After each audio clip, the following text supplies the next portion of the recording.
Hello बच्चों, online शिक्षण में आप सभी का स्वागत है। आज हम लोग कक्षा 8वीं का सामान्य विज्ञान विषय पढ़ेंगे। सामान्य विज्ञान में हमारा 14वां पाठ है ऊष्मा का मापन तथा प्रभाव।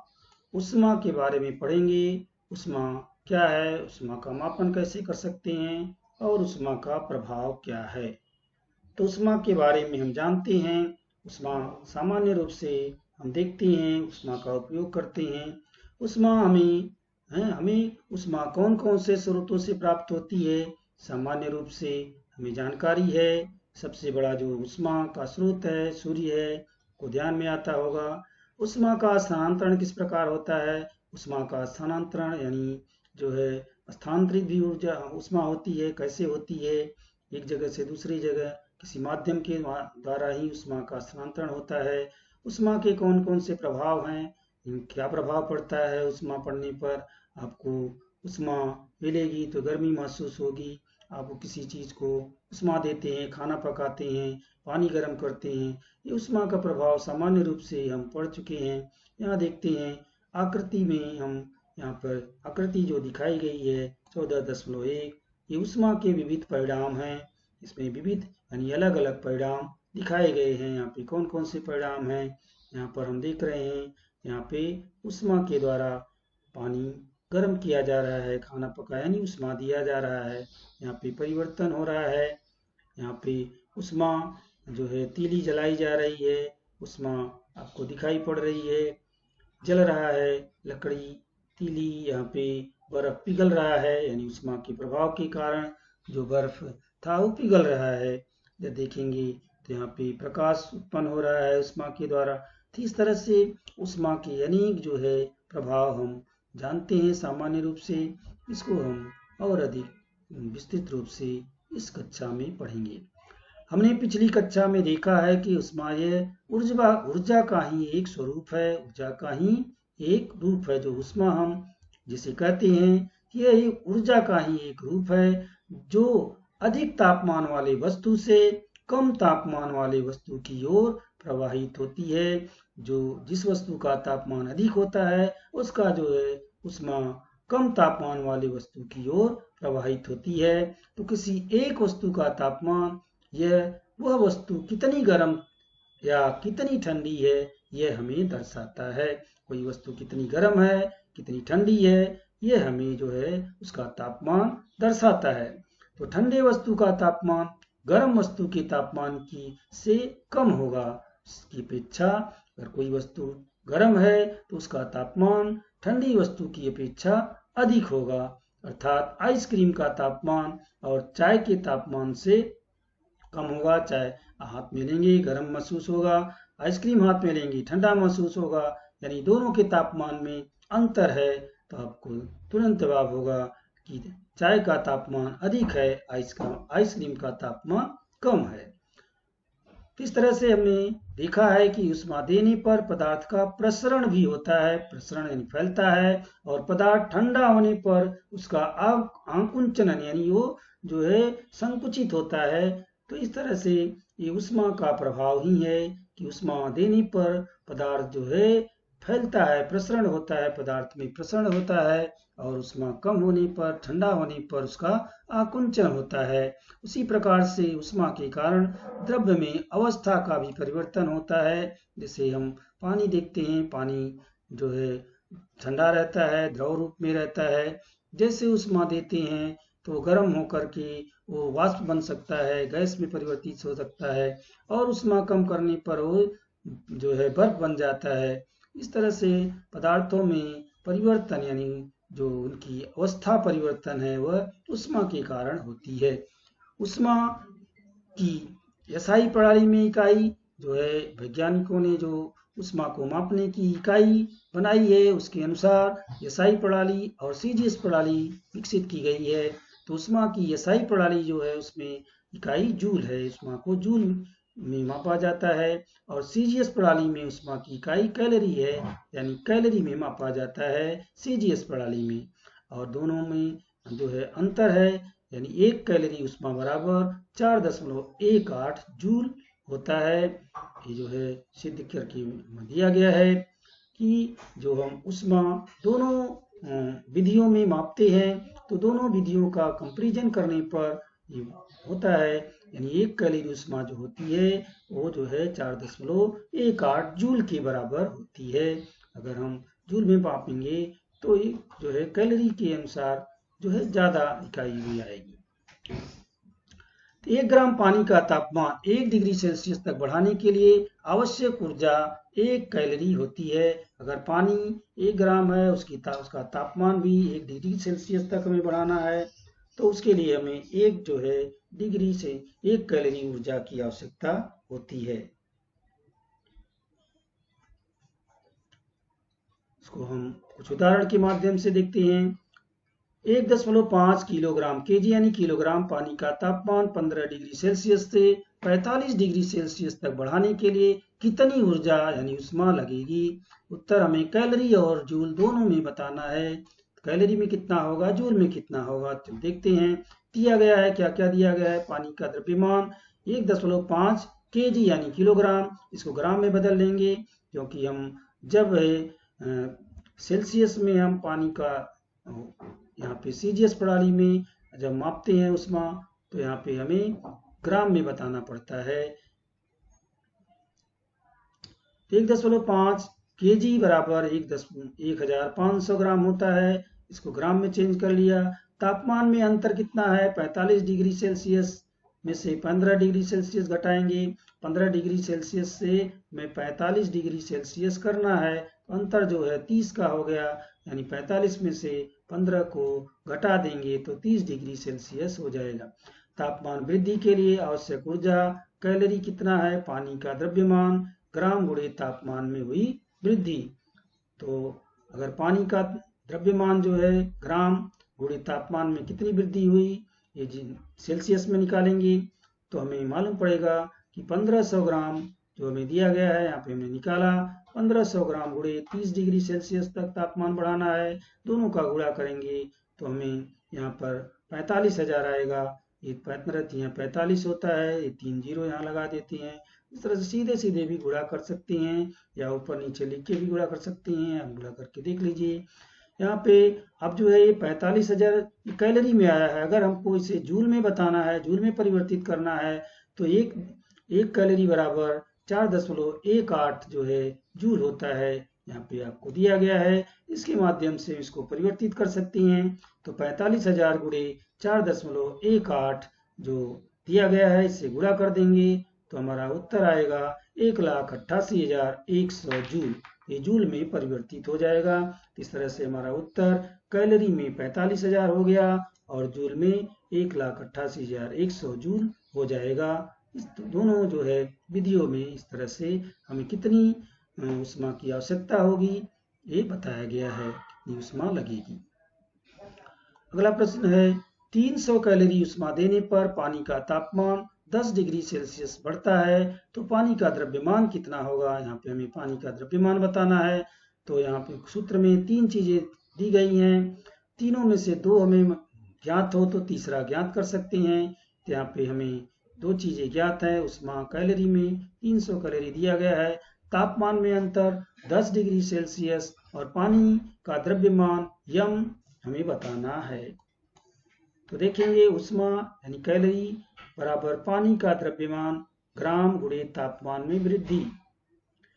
तो ये जो है अपना हो गया डिग्री सेल्सियस में, तापमान हमें डिग्री सेल्सियस में बताना है, पानी का द्रव्यमान हमें ग्राम में बताना है।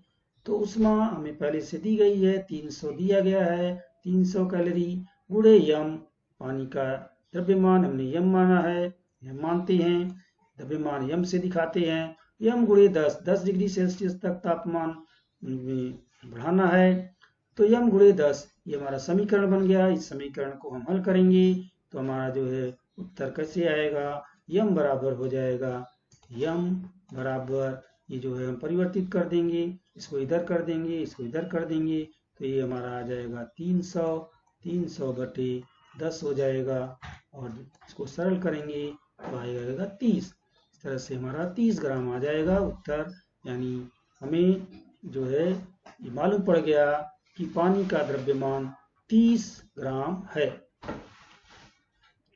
हम देखेंगे उष्मा के स्रोत क्या हैं। सोर्स ऑफ हीट, सूर्य सबसे बड़ा जो है उष्मा का स्रोत है। ये हमें सामान्य रूप से जानकारी है। पहला देखते हैं सूर्य पृथ्वी को प्राप्त होने वाली उष्मा का सबसे बड़ा स्रोत है। सूर्य के केंद्र में होने वाले नाभिकीय संलयन न्यूक्लियर फ्यूजन के कारण अत्यधिक मात्रा में ऊर्जा का निर्माण होता है। नाभिकीय संलयन प्रक्रिया में हाइड्रोजन के नाभिक का संयोग होकर के हीलियम के नाभिक तैयार होते हैं और उसी से ऊर्जा की निवृत्ति होती है। इसमें की कुछ ऊर्जा प्रकाश तथा उष्मा के स्वरूप में पृथ्वी तक पहुंचती है। जो सूर्य के अंदर जो है ऊर्जा का निर्माण होता है, उष्मा का निर्माण होता है, उसमें से कुछ मात्रा में जो है हमें पृथ्वी पर मिलती है। ऊर्जा प्रकाश और उष्मा के रूप में हमें मिलती है। पृथ्वी भी जो है ये भी उष्मा यहाँ से भी पैदा होती है। तो पृथ्वी के केंद्र का तापमान अधिक होने से पृथ्वी भी उष्मा का स्रोत है। इस उष्मा को हम भू औषधीय ऊर्जा कहते हैं।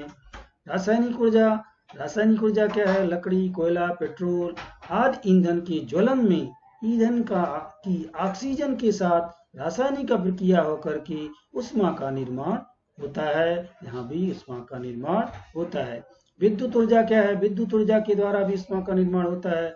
तो विद्युत ऊर्जा का उपयोग करके हम उष्मा निर्माण करने के अनेक साधन हमारे पास उपलब्ध है, जिसमें से हम विद्युत इस्त्री देख सकते हैं, विद्युत चूल्हा देख सकते हैं। ये जो है उष्मा का निर्माण करते हैं। अर्थात विद्युत ऊर्जा भी उष्मा का स्रोत है। परमाणु ऊर्जा भी विद्युत का उष्मा का स्रोत है। जैसे कुछ तत्वों जैसे यूरेनियम, थोरियम ये इत्यादि के परमाणुओं के केंद्रकों का विभाजन करने पर अत्यंत कम समय में प्रचंड ऊर्जा और उष्मा का निर्माण होता है। परमाणु ऊर्जा प्रकल्प में इसी प्रकार की प्रक्रिया का उपयोग किया जाता है। परमाणु ऊर्जा इसी के माध्यम से तैयार की जाती है। निश्चय हवा से भी ऊर्जा उष्मा का निर्माण होता है, हमें उष्मा मिलती है। हमारे आसपास पाई जाने वाली हवा में भी बहुत अधिक मात्रा में उष्मा समाविष्ट होती है। गर्मी के दिनों में आप महसूस करते हैं कि हवा काफी आपको गर्म लगती है। तापमान, टेम्परेचर क्या है? टेम्परेचर के बारे में जो है तो हम जो उष्मा का मापन है उसको कैसे करते हैं इसको देखते हैं। कोई एक पदार्थ कितना गर्म है, कितना ठंडा है, यह हम उस पदार्थ को हाथ लगा करके यानी स्पर्श करके महसूस करते हैं। हमारे हाथ में जो है चाय का बर्तन आता है, कप आता है, तो हमें ये मालूम पड़ता है कि चाय गर्म है कि ठंडी है। और तो अगर चाय ठंडी है तो हम कहेंगे कि चाय तो गर्म ही नहीं है, यानी हमें कम गर्म महसूस होगा। चाय गर्म होगी तो हाथ लेने में हाथ में ज़्यादा गर्मी महसूस होगी। तो इस तरह से हम थोड़ी सी जानकारी स्पर्श के माध्यम से तो रखते हैं कि पदार्थ कितना गर्म है, कितना ठंडा है, ये जो है हम स्पर्श के द्वारा बता सकते हैं। इसको हम एक कृति के माध्यम से देखते हैं। तीन एक जैसे बर्तन लेकर के उन्हें अ ब का नाम दे करके जिस आकृति में दिखाया गया है, ये तीन बर्तन है, सबको अ ब क अ और ब नाम दिया गया और बीच में क बर्तन नाम दिया गया इसका। ये तीनों बर्तन को रख करके अ बर्तन में गर्म और ब बर्तन में ठंडा पानी भरेंगे। इसमें गर्म पानी और इसमें ठंडा पानी भरकर हम रखेंगे। अब क्या करेंगे? हाथ जो हमारा दायां हाथ है उसको अ बर्तन में, यहाँ अ बर्तन में दायां हाथ, और बाएं हाथ को यहाँ ब बर्तन में डालकर 2 मिनट या 3 मिनट तक उसको रखेंगे। पानी ज़्यादा भी गर्म नहीं होना चाहिए, नहीं हाथ डालने पर हाथ जल जाएगा, यानी थोड़ा नॉर्मल गर्म हो कि हाथ उसमें आसानी से रखा जा सके। इस तरह से प्रयोग कर सकते हैं। तो यहाँ पे 2 मिनट 3 मिनट हम इसमें हाथ रख करके फिर जो है दोनों हाथ को हम एक साथ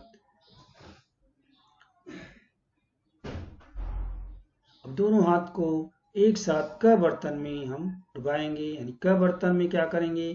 थोड़ा पानी इधर से गर्म और इधर से ठंडा, दोनों पानी क बर्तन में थोड़ा थोड़ा डाल देंगे समान मात्रा में। फिर दोनों हाथों को निकाल करके इन बर्तनों से इस क बर्तन में डालेंगे। तो हमें क्या महसूस होगा?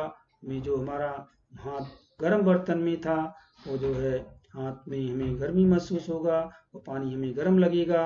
और जो ठंडे बर्तन में था उस हाथ में वो पानी हमें ठंडा लगेगा, यानी दोनों हाथ हमारा ही है और पानी भी समान गर्म है, लेकिन हमें समान रूप से दोनों हाथ में महसूस नहीं होता है।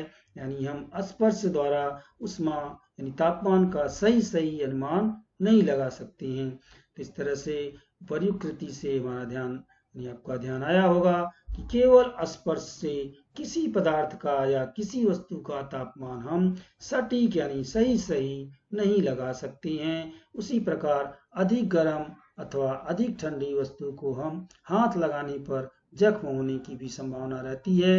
इसलिए तापमान का मापन करने के लिए हमें उपकरण की आवश्यकता होती है।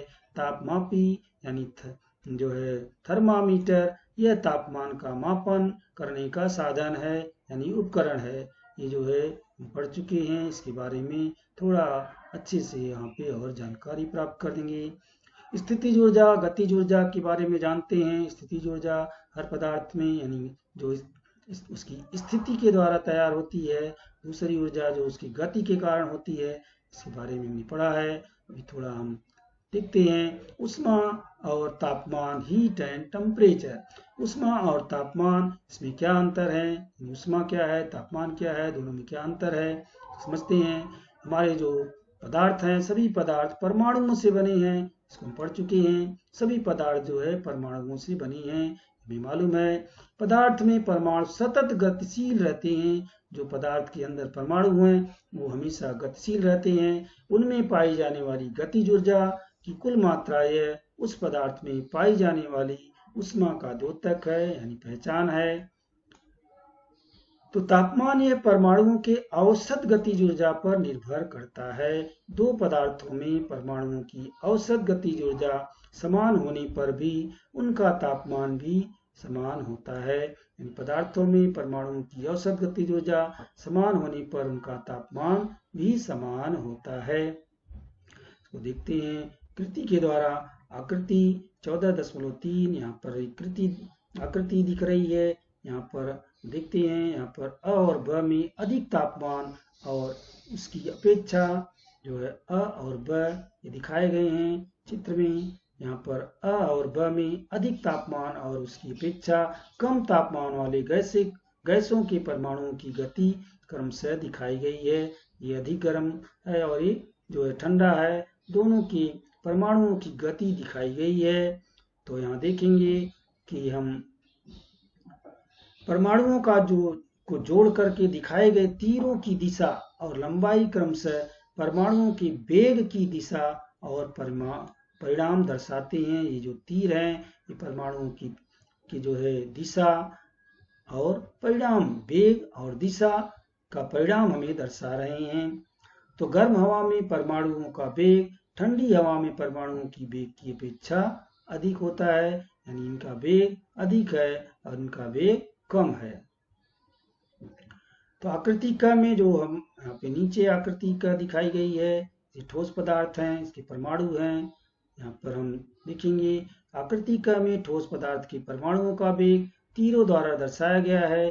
ठोस में परमाणु उनमें पाए जाने वाले परस्पर बल से आबद्ध होते हैं। सभी जो ठोस पदार्थ होते हैं उनकी परमाणु जो है अंतर आणविक बल के कारण जो है एक दूसरे को पकड़ के रखते हैं और उसी कारण वे अपने स्थान पर ही अपने स्थान से विस्थापित नहीं होते हैं, यानी स्थान नहीं बदलते हैं। लेकिन उष्मा के कारण वे अपने स्थिर जगह पर ही दोलनित होते हैं, यानी जो है उनके अंदर दोलन गति होती है।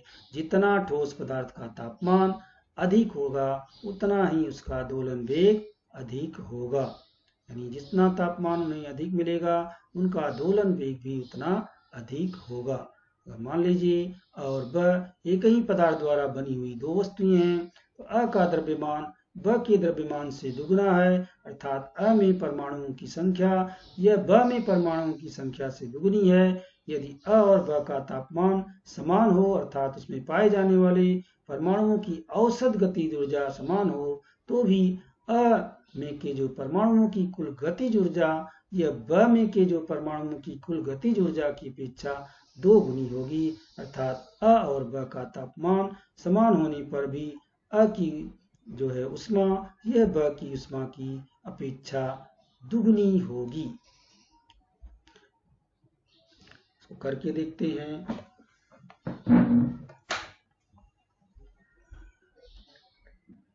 एक ही प्रकार के दो अ और ब स्टील का बर्तन लेकर के इसको हम देखते हैं।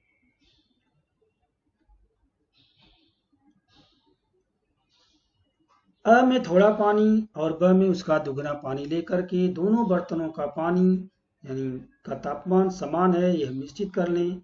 अब इसको एक स्प्लिट लैंप लेकर के अ और ब के पानी को गर्म करके तापमान 10 डिग्री सेल्सियस तक बढ़ाना है हमें। दोनों बर्तनों का तापमान बढ़ाने के लिए हमें क्या समान समय लगेगा, तो एक में जो है पानी अधिक है, एक में कम है। आपको क्या महसूस होता है, अधिक जो कम पानी है वो जल्दी गर्म होगा, जो इसमें ज़्यादा पानी है इसमें ज़्यादा समय लगा होगा। तो वह इस बर्तन के तापमान में वृद्धि करने के लिए हमें अधिक समय लगा होगा, अर्थात समान तापमान वृद्धि के लिए हमें ब को अधिक उष्मा देनी पड़ी, अर्थात अ और ब में का तापमान समान होने पर भी ब में की जो ब की है कि पानी की उष्मा का ये अ में कि पानी की उष्मा का की अपेक्षा अधिक होगी। तापमान का मापन करने के लिए अंश सेल्सियस, डिग्री सेल्सियस, फ़ारेनहाइट यानी फ़ारेनहाइट और केल्विन के इन इकाइयों का उपयोग करते हैं। केल्विन यह जो इकाई है ये वैज्ञानिक प्रयोगशाला में प्रयोग करते हैं, अपने लिए प्रयोग करते हैं। और अन्य जो दो इकाइयाँ हैं यानी फ़ारेनहाइट और सेल्सियस, इसका जो है दैनिक व्यवहार में उपयोग किया जाता है। इसका हम तीनों का संबंध निम्न सूत्र द्वारा देख सकते हैं। इनका तीनों के बारे में हम नीचे जो है अध्ययन कर सकते हैं।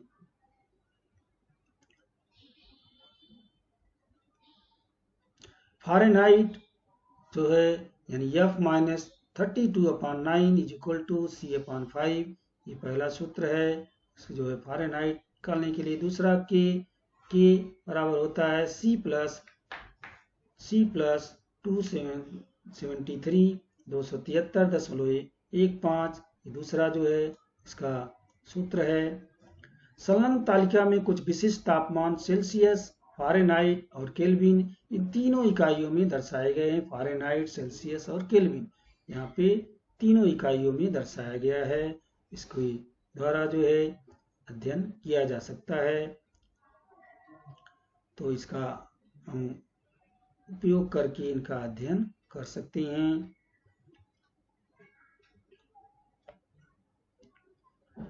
कुछ उदाहरण के माध्यम से, उदाहरण एक है 68 फ़ारेनहाइट तापमान सेल्सियस और केल्विन इन इकाइयों में कितना होगा। ये फ़ारेनहाइट में दिया गया है 68 फ़ारेनहाइट तापमान, इसको सेल्सियस और केल्विन इन दोनों इकाइयों में हम कैसे परिवर्तित कर सकते हैं।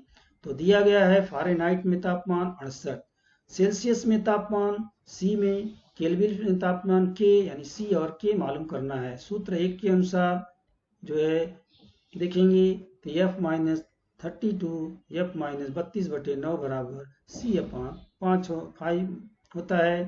तो इसके अनुसार हम सरल करेंगे तो फ़ारेनहाइट कितना है 68, F का मान रखेंगे 68 32/9 बराबर C/5, सेल्सियस आएगा तो C बराबर हो जाएगा कि C का मान हो जाएगा जो इधर हम घटा देंगे 68 में से 32, 8 में से 2 गया 6 में से 3 गया 3, ये 36 आ जाएगा।